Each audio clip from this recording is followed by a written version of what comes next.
Jai Jagannath, hello friends. This is Vasudev Panda. Welcome to Master of English. Pहले education का selection 4 mark question. 4 mark based selection प्रश्न education 2024 board परीक्षा पे पाखापाखि 25 T प्रश्न video रे हमें आलोचना करिवा जहा प्रीवियस ईयर मानकर प्रश्न भितरु सिलेक्शन करके नै आइछि आउ एई भितरु ही 2024 बोर्ड परीक्षा रे आसीबो. This is the opinion of selectors. Okay. So let's start. Before I'll start the class, if you're new to the channel, subscribe the channel, like and share the videos, and please press all notification. That's why you'll get the notification.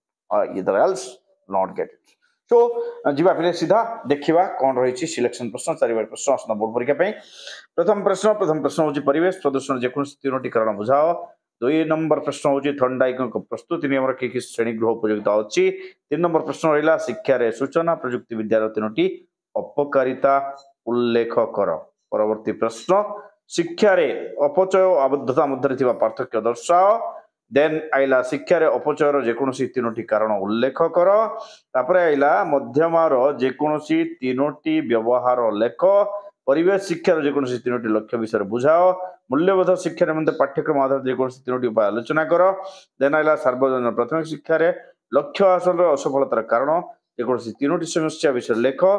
तापर आइला शिक्षा रे सत्यवादी परीक्षण जेकोसी तीनोटी विशेषत्व उल्लेख कर पिले. तापर कोन अछि पूर्णांग शिक्षा रे जेकोसी तीनोटी लक्ष्य लेख. अंत अभिप्रेरण बाह्य अभिप्रेरण मध्य थिबा पार्थक्य लेख. शैक्षिक परिसंख्यान जेकोसी तीनोटी व्यवहार लेख.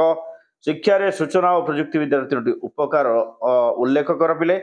एठी गोटे जिंस कहूची संज्ञा पई 1 मार्क एवं जो तीनटा जिंस रही ता पई 3 मार्क एबळे 4 मार्क तमन को दिया जिवो. देन आइला महात्मा गांधी दर्शाई थिबा शिक्षा रो जेकोसी तीनोटी लक्ष्य वर्णना कर. तापर आइला 100 उदाहरण जेकोसी गोटिए जीवन कौशल को बुझाओ.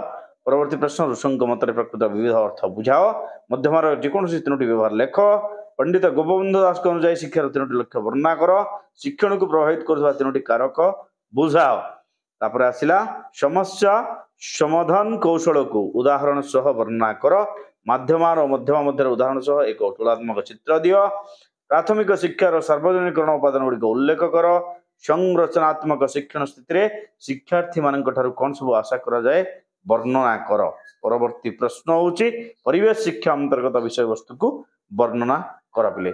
ये थिला 3 मार्क विशिष्ट 4 मार्क विशिष्ट सिलेक्शन प्रश्न आसंता बोर्ड परीक्षा में.